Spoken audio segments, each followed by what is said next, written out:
Hi friends, welcome to my channel. నేను మీ లక్ష్మానంద బీద. ఈరోజు వీడియోలోని టాపిక్ వచ్చేసరికి ఎన్విరాన్మెంటల్ పొల్యూషన్ అంటే జనరల్ ఫారెస్ట్రీలో మనకి ఎన్విరాన్మెంటల్ పొల్యూషన్, అదేవిధంగా causes, effects and control measures of air pollution గురించి ఈ వీడియోలో మనం తెలుసుకుందాం.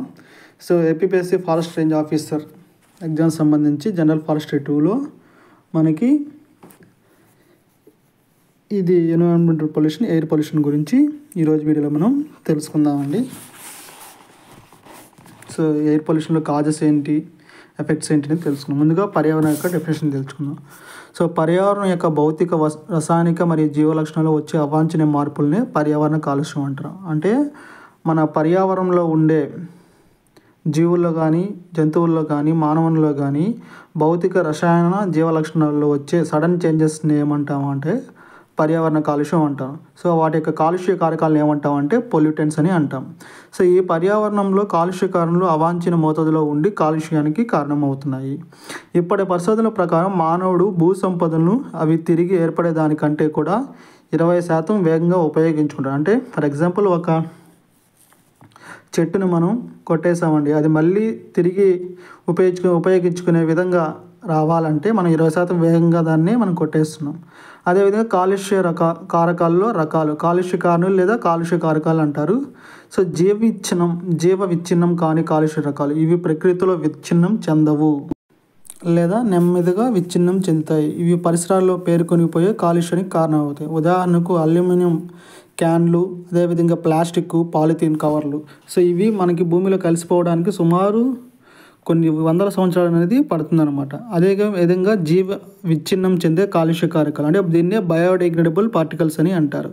సో వీటిలో వచ్చేసరికి పేపరు, అదేవిధంగా వాటర్, సీవేజ్. సో ఇవేంటంటే భూమిలో కలిసిపోతాయండి. వీటి వల్ల కూడా మనకి పొల్యూషన్ జరిగే అవకాశం ఉంటుంది. అదేవిధంగా ప్రాథమిక కాలుష్య కారకాలు, పర్యావరణంలో మొదటి రూపంలో విడుదలయ్యే కాలుష్య కారకాలను ఏమంటారంటే మనకి ప్రాథమిక కాలుష్య కారకాలు అంటే SO2. అదేవిధంగా ప్రాథమిక కాలుష్య కారకాల కలయిక ద్వారా లేదా ఇతర పదార్థాలతో రసాయన చర్యల వల్ల ఏర్పడే కలయికలనే ఏమంటామంటే మనం ద్వితీయ కాలుష్య కారకాలు అంటాం. సో ఇవి చాలా హానికరం. ఉదాహరణకు మనకి సల్ఫ్యూరిక్ యాసిడ్ అనేది ఒకదానితో మరొక దాన్ని రియాక్ట్ అయ్యి, సో అప్పుడు ఏంటంటే మనకు అంటే కెమికల్ రియాక్షన్ జరగడం వల్ల సల్ఫ్యూరిక్ యాసిడ్ అనేది మనకి ఫామ్ అవుతుంది. ఇది వచ్చేసరికి మనకి బాగా హానికరం అండి. Next one, pollution, environmental pollution.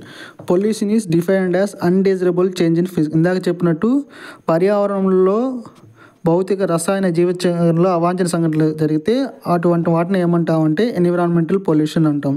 So ఈ ఎన్విరాన్మెంటల్ పొల్యూషన్ అనేది హ్యూమన్ యాక్టివిటీస్ వల్ల కానీ సహజ సిద్ధంగా కానీ మనకి జరుగుతాయి. సహజ సిద్ధంగా అంటే మనకి పర్యావరణంలో అకస్మాత్తుగా వరదలు కానీ, ఫారెస్ట్ ఫైర్స్ కానీ, వాల్కనస్ ఎరప్షన్ కానీ, మీథేన్ గ్యాస్ వల్ల కానీ ఎన్విరాన్మెంటల్ అనేది పొల్యూషన్ అవుతూ ఉంటాయి.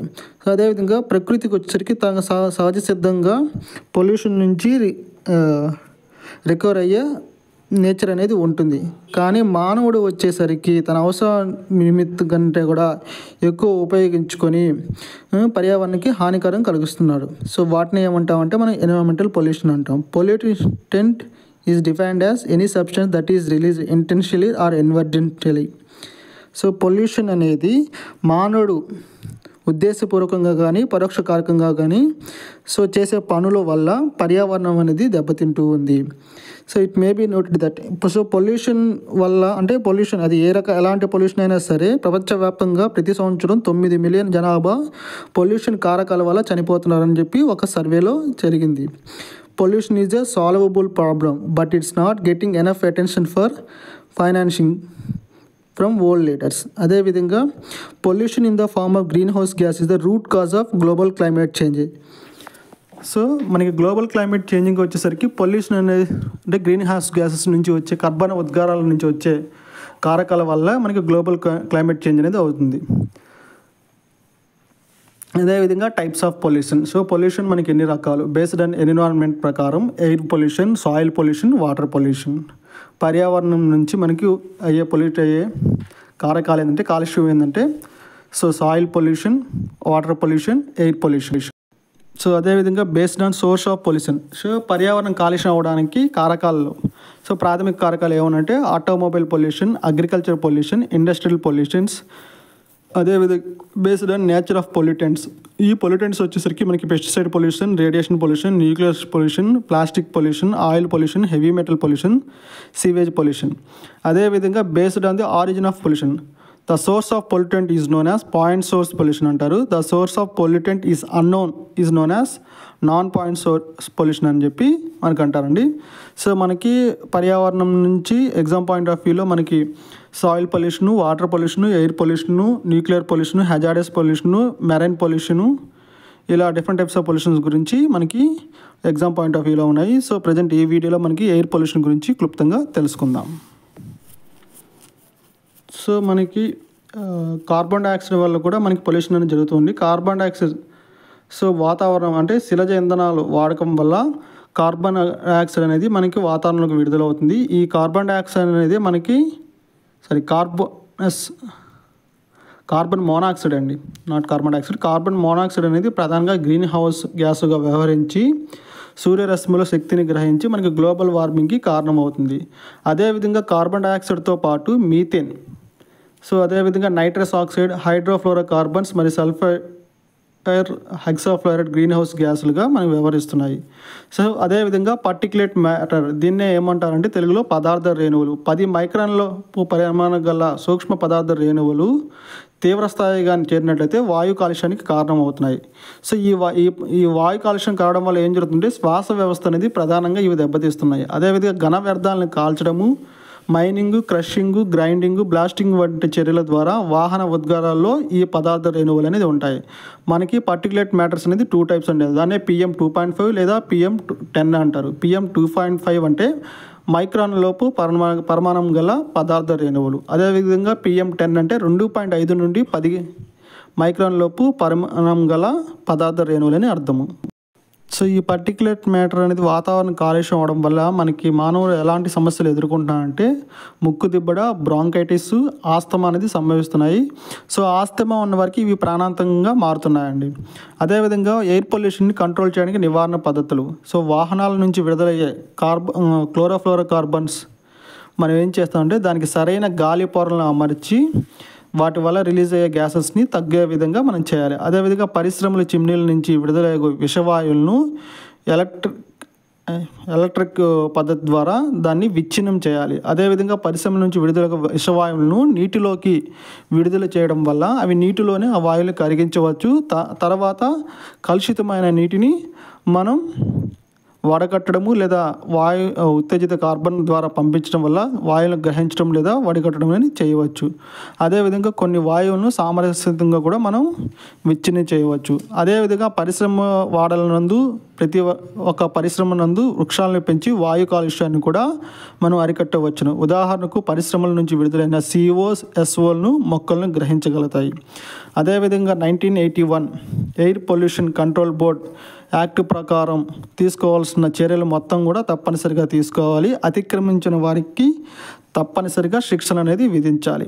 అదేవిధంగా వాయు కాలుష్య సూచికకు సంబంధించి భారతదేశంలో నేషనల్ ఎయిర్ క్వాలిటీ ఇండెక్స్ అని చెప్పి 2015 ఏప్రిల్ 6న మనకి కేంద్ర ప్రభుత్వం ఒక పథకంని ప్రారంభించింది.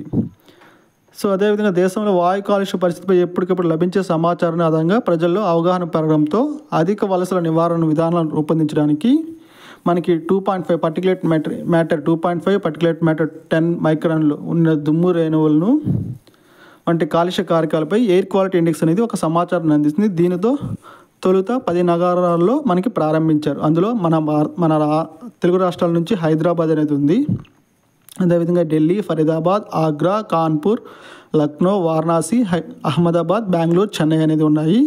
సో ప్రతి నగరంలోనూ పర్యవేక్షణ కేంద్రాలు వాయు నాణ్యతపై సమాచారాన్ని సేకరిస్తూ వాటిని ప్రదర్శిస్తుంటాయి. సో ఎయిర్ క్వాలిటీ ఇండెక్స్ విలువను బట్టి కూడా కాలుష్య స్థితి అనేది అర్థమవుతుంది. సో వీటికి ఏం చేశారంటే ఒక్కో కలర్ అనేది ఇండికేషన్ చేశారు.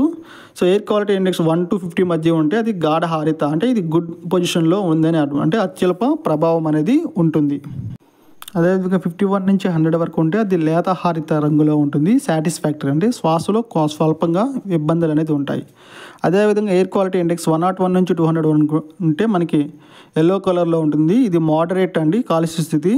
ఆస్తమా, గుండె జబ్బులు ఉన్న వారిలో శ్వాసకు అనేది ఇబ్బంది ఏర్పడుతుంది. అదేవిధంగా 201 నుంచి 300 ఇది ఆరెంజ్ కలర్లో ఉంటుంది. పూర్ ఎయిర్ క్వాలిటీ అండి, దీర్ఘకాలిక ప్రభావం ద్వారా శ్వాస ఇబ్బందులు ఎదురవుతాయి. నెక్స్ట్ 301 to 400 ఇది రెడ్ కలర్ అండి, వెరీ పూర్, తీవ్ర శ్వాస ఇబ్బందులు ఎదురవుతాయి. 401 నుంచి 500 ఎయిర్ క్వాలిటీ ఇండెక్స్లో సివియర్ రెడ్ ఉంటుంది. సో గాఢ ఎరుపు ఉంటుంది, డార్క్ రెడ్ ఉంటుంది. సో దీని యొక్క కాలుష్య స్థితి ఏంటంటే సివియర్గా ఉంటుంది. ఇది ఆరోగ్యవంతుల మీద ప్రభావం చూపుతూ శ్వాస సంబంధిత వ్యాధులు ఉన్న వారిపై తీవ్ర ప్రభావం అనేది చూపుతాయండి. So air pollution refers to the presence of certain substance in the air enough concentration duration to cause undesirable effects on environment. So వాతావరణ కాలుష్యం అనేది భౌతిక రసాయన జీవవిచ్చనం వల్ల అవాంఛనీయ మార్పుల వల్ల కలిగే కారకాల ద్వారా వచ్చే పొల్యూషన్ ఏమంటామంటే ఎయిర్ పొల్యూషన్ అంటాము. ఎయిర్ పొల్యూషన్ ఇందాక చెప్పుకున్నట్టు ప్రైమరీ పొల్యూటెంట్స్గా సల్ఫర్ డైఆక్సైడ్. సో ఇదేంటంటే ఫాజిల్ బర్నింగ్ ద్వారా మనకి పర్యావరణానికి రిలీజ్ అవుతుంది. అదేవిధంగా nitrogen oxides, carbon monoxide. So ఈ కార్బన్ మోనాక్సైడ్ ఏంటంటే వెహికులర్ ఎమిషన్ అంటే వాహనాల ద్వారా బయటకు వచ్చే గ్యాసెస్ మనకి ఇవన్నీ కూడా కార్బన్ మోనాక్సైడ్ గ్యాసెస్ కింద ఉంటాయి. అదేవిధంగా solid or liquid particles. So ఈ extremely small fragments of solids or liquid droplets suspense in air are called particulates. So ఇందాక మనం చెప్పినట్టు పార్టిక్యులేట్ మ్యాటర్ అండి, పదార్థ రేణువులు మైక్రాన్ 2.5 నుంచి మైక్రాన్ 10 వరకు. అదేవిధంగా పార్టిక్యులేట్ లేడ్ ఇది ఏదైనా వచ్చేసరికంటే వెహికులర్ ఎమిషన్స్ అండి. So next one. సో వీటి వల్ల ఏం జరుగుతుందంటే మనకి సీడ్ జర్మినేషన్ అడ్వర్స్ ఎఫెక్ట్ అవుతుంది. అదేవిధంగా ఎయిర్ పొల్యూషన్ వల్ల ప్లాంట్స్లో రూట్స్ అనేది డెవలప్మెంట్ అనేది సరిగా ఉండదు. అదేవిధంగా causes structural changes in the leaves. SO2 causes internal chlorosis. అదేవిధంగా carbon monoxide gas leaf curling and reduction in leaf size. Carbon monoxide ఏం చేస్తుందంటే సో చెట్టు యొక్క ఆకు సైజ్ అనేది తగ్గిస్తుంది. Nitrogen oxide causes defoliation. అదేవిధంగా ఫిజికల్ ఫంక్షన్ ఆఫ్ ట్రీస్ అనమాట. సో కంబాటివ్ మెజర్స్ అంటే ప్రివెంటివ్ మెజర్స్ ఏం తీసుకోవాలంటే control of particulate emissions. So ఏదైతే మనకి physical separation of particles from the emission. So వాహనాల నుంచి వెలువడే పర్టిక్యులేట్ మ్యాటర్ని మనం చాంబర్స్ ద్వారా, సైక్లోన్ కలెక్టర్స్ ద్వారా, స్క్రబ్బర్స్, ఎలక్ట్రోస్టాటిక్ ప్రిసిపిటేషన్స్, ఫిల్టరేషన్ డివైసెస్ వాటి ద్వారా తగ్గించే ప్రయత్నం అనేది చేయొచ్చు. అదేవిధంగా కంట్రోల్ ఆఫ్ గ్యాసెస్ ఎమిషన్స్. ఈ గ్యాసెస్ ఎమిషన్స్ అంటే ఇది వాషింగ్ వల్ల కానీ బయాలజికల్ మీన్స్ వల్ల కూడా ఇండస్ట్రీస్ నుంచి మనం రిమూవ్ చేయొచ్చు. Removal of gases pollutants by trapping during various industrial process. అదేవిధంగా వెహికల్ ఎమిషన్ దాకా చెప్పుకున్నామండి. Replacement of old vehicles and utilizing more fuel efficient technologies. Next one preventive మెజర్స్లో సో సహజ సిద్ధమైన వాయువుల్ని, సహజ సిద్ధమైన ఆయిల్స్ని మనం వాడుకోవాలి. సో అంటే పొల్యూషన్కి కారకమయ్యే ఆయిల్స్ కంటే కూడా మనం పెట్రోల్, డీజిల్ అంటే సహజ సిద్ధమైన వాటిని వాడుకునే విధంగా చేయాలి. అదేవిధంగా రెన్యూబుల్ సోర్సెస్ అయిన సోలారు, విండు, టైడల్ ఎనర్జీని కూడా వాడుకునే విధంగా మనం ప్రివెంటివ్ మెజర్స్ తీసుకోవాలి. Next one environmental regulations strictly follow అవ్వాలి. మాస్ ట్రాన్స్పోర్ట్ సిస్టమ్ అంటే ప్రతి ఒక్కరూ ఒక్క వాహనం వాడడం వల్ల మనకి వాహనాల ద్వారా వచ్చే పర్యావరణ కాలుష్యం చెందే వాయువులు అనేది గాల్లోకి వదలడం వల్ల అంటే గాల్లోకి రావడం వల్ల పొల్యూషన్ అనేది జరుగుతుంది. సో అందుకోసం ఏంటంటే పబ్లిక్ ట్రాన్స్పోర్ట్ సిస్టమ్ కానీ ఉపయోగించినట్లయితే మనం ఎయిర్ పొల్యూషన్ కొంతవరకు తగ్గించడం అవుతుంది. అదేవిధంగా promotion of bicycles and electric vehicles వల్ల కూడా ఎయిర్ పొల్యూషన్కి మనం తగ్గించే ప్రయత్నం చేయొచ్చు. అదేవిధంగా చెట్లు నాటడము, అదేవిధంగా అఫారెస్టేషన్ అనేది మనం అఫారెస్టేషన్ ఇంక్రీజ్ చేస్తే మనకి ఎయిర్ పొల్యూషన్ అనేది తగ్గుతుందండి. సో PM అంటే ఏంటి అనేది క్వశ్చన్ అడిగే అవకాశం ఉంటుంది. ఇది పర్టిక్యులేట్ మ్యాటర్ అండి. It also referred as atmospheric aerosol particle, అట్మాస్ఫియర్కి particulate matter, suspended particulate matter అని కూడా అంటారు. సో ఈ పర్టిక్యులేట్ మ్యాటర్కి సోర్సెస్ ఏంటంటే న్యాచురల్ సోర్సెస్లో volcanoes, pollen, sea salt spray, wind, wild fires, microbial spores అండి. సో ఎగ్జామ్ పాయింట్ ఆఫ్ వ్యూలో PM డెఫినేషన్ తెలుసుకుంటే బాగుంటుంది exam. Next one secondary pollutants వచ్చేసరికి సల్ఫరిక్ యాసిడ్. ఇందాక చెప్పాను ఇది చాలా ప్రాణాంతకం అని. సో ఇవి ఎలా ఫామ్ అవుతాయంటే నేచురల్ కాజెస్, వోల్కనోస్ వల్ల కానీ, ఫారెస్ట్ ఫైర్ వల్ల కానీ, biological decomposition of chemicals, pollen grains వల్ల, మార్ష్ ఎమిషన్ వల్ల. అదేవిధంగా ఆర్టిఫిషియల్ గ్యాసెస్ వచ్చేసరికి industrial emissions, vehicular emissions, fossil fuel burning అంటే మనకు కుకింగ్ పర్పస్ మనం కట్లు వాడడం వల్ల వచ్చే పొగ వల్ల కూడా పర్యావరణం అనేది దెబ్బతింటూ ఉంటుంది. అదేవిధంగా యూజ్ ఆఫ్ జనరేటర్స్. సో ఇవి కూడా జనరేటర్ని యూజ్ చేసినప్పుడు కార్బన్ మోనాక్సైడ్ గ్యాస్ అనేది మనకి వాతావరణంలోకి రిలీజ్ చేయడం జరుగుతూ ఉంటుంది. అదేవిధంగా agriculture activities, use of tractors and machinery running on Faasil fuel. So వీటి వల్ల కూడా పర్యావరణ సమతుల్యం అనేది దెబ్బతింటూ ఉంటుంది. Next one consequences. సో పర్యావరణ కాలుష్యం జరగడం వల్ల, అంటే వాయు కాలుష్యం జరగడం వల్ల ఏం జరుగుతుందంటే బిల్డింగ్స్ అనేది మనకి స్పాయిల్ అవుతాయి. అదేవిధంగా క్లోరోఫిల్, ఫోటోసింథసిస్ అనేది చెట్లలో మనకి దెబ్బతింటాయి. Harmful to agriculture crops and production అండి, అంటే వ్యవసాయ రంగ ఉత్పత్తి కూడా దీని మీద ఎఫెక్ట్ పడి ఉంటుంది. అదేవిధంగా మానవునికి వచ్చేసరికి ఇంపైర్డ్ హ్యూమన్, అంటే చెవి సంబంధిత వ్యాధులతో బాధ అవకాశం అనేది ఉంటుంది. సో వాటితో పాటు course particles deposit in the upper respiratory tract and large Airways. So micron 2.5 కంటే లెస్ ఉన్న ఏం జరుగుతుంటే బ్రాంకైలిస్ అనేది దెబ్బతింటాయి. అదేవిధంగా లంగ్ క్యాన్సర్ వచ్చే అవకాశం ఉంటుంది. Breathing disorder, asthma, chronic బ్రాంకైట్, emphysema కూడా గురి కావచ్చు. సో అదేవిధంగా sulphur dioxide, oxides of nitrogen and ozone causes వల్ల మనకి ఐ అండ్ థ్రోట్ ఇరిటేషన్ ఉంటుంది. కాఫింగ్, చెస్ట్ పెయిన్ కూడా ఉంటుంది. నైట్రోజన్ డయాక్సైడ్ ఏం చేస్తుందంటే పల్మనరీ ఎడెమాగా గురి చేస్తుంది. ఓజోన్ వల్ల వచ్చేసరికి మనకి బ్రీతింగ్ ప్యాటర్న్స్లో తేడాలు అనేది ఉంటాయి. Next one fading effects and clothes, leather, paint, paper, marble and lime stone అండి. సల్ఫర్ డయాక్సైడ్, నైట్రస్ ఆక్సైడ్ వల్ల. Ozone causes cracking of rubber. అదేవిధంగా వాయు కాలుష్యం వల్ల చెట్ల మీద కూడా మనకి ఫ్రూటింగ్లోను, ఫ్లవరింగ్లోను, ఫారెస్ట్ ట్రీ స్పీస్ మీద ఎఫెక్ట్ అనేది ఉంటుంది. సో వీడియో నచ్చితే లైక్ చేయండి, షేర్ చేయండి, సబ్స్క్రైబ్ చేసుకోండి.